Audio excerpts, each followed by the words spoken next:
Hello, everyone. Welcome to my round 11 AFL fantasy review. Welcome to the channel as well. I know I haven't done any content yet on the season, but I thought buyers are here. What a time to start documenting our run here on the YouTube channel. And as you can see on your screen, there is some interesting things that I want to talk about, and there's some things that I want to go through and get your opinions on as well, because we are definitely on the road to redemption. We haven't started this year well at all.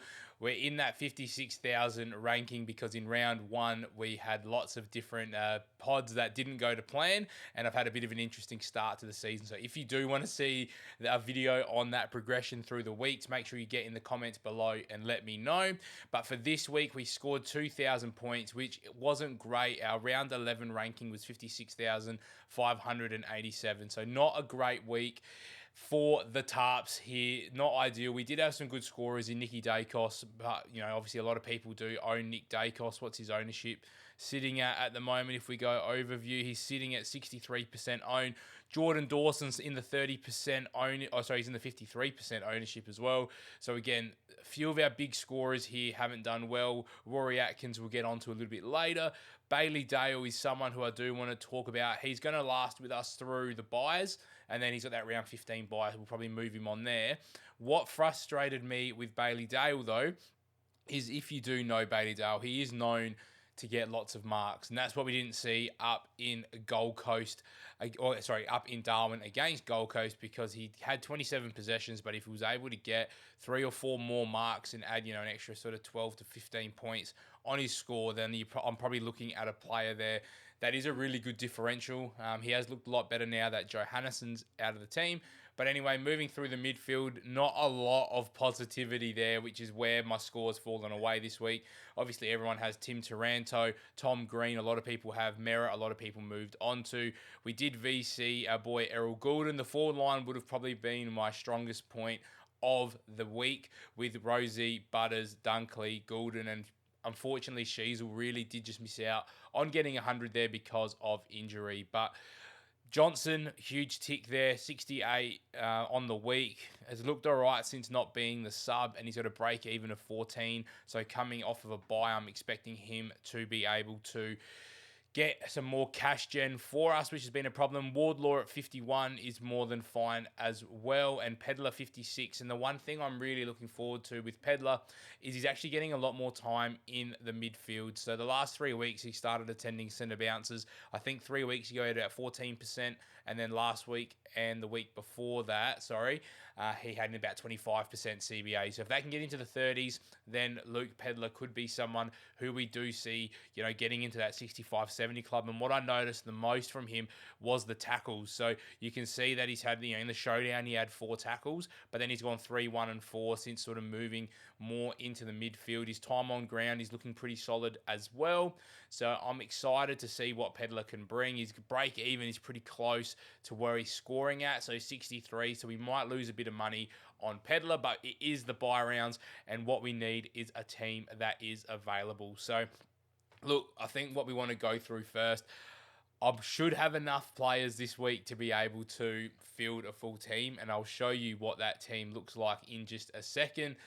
But we need to talk about Fiorini and Atkins. So not looking good at the moment for the Suns combo. They were brought in order to get through these buy rounds, because everyone knows that they've got the buy round next week in round 13.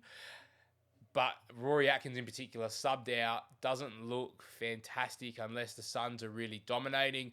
I don't think he's going to be a long-term player for Stewie Jew as well, and that's where my main worry is for him in particular. And we're going to have to make a move on Rory Atkins, I believe. Again, it is early. It's only Monday, and teams obviously being announced on Thursday.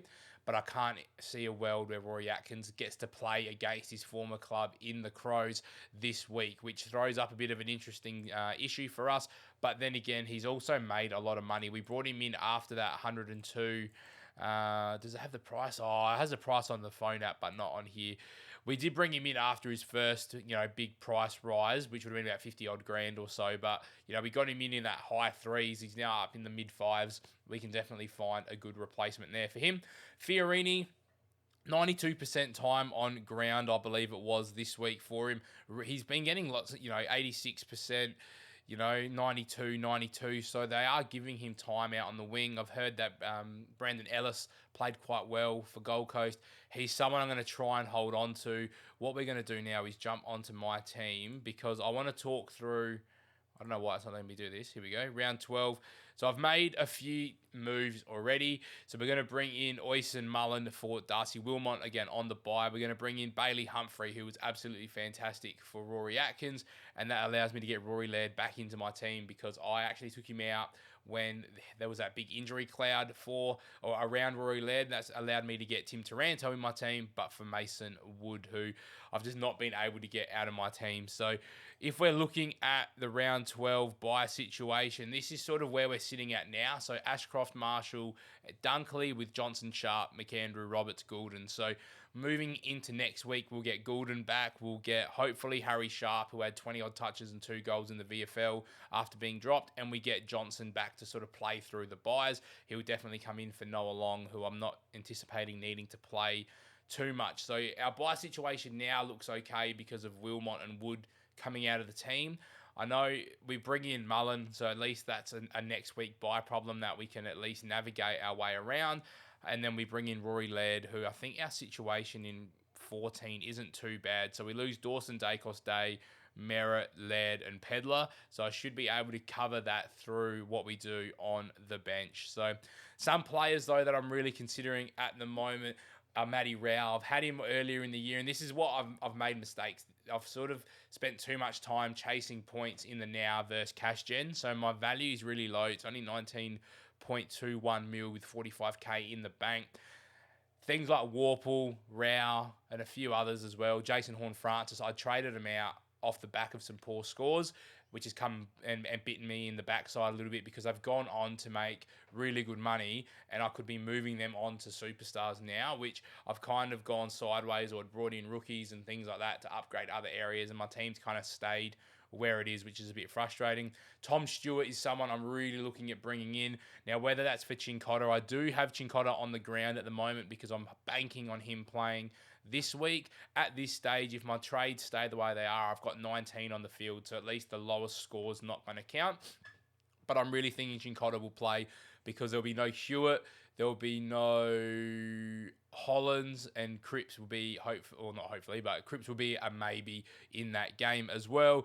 Laird, we've brought in already. Humphrey, we've brought in this week as well. We know what they're going to both bring, hopefully, for the team. Bailey Humphrey is pure cash jet. If he can make me 100 grand over the buys, then fantastic. Laird is someone who I started the year with, and I just want to keep rolling with Rory Laird because he's an absolute beast. And there's 2 other players that I do want to talk about. One is Sicily.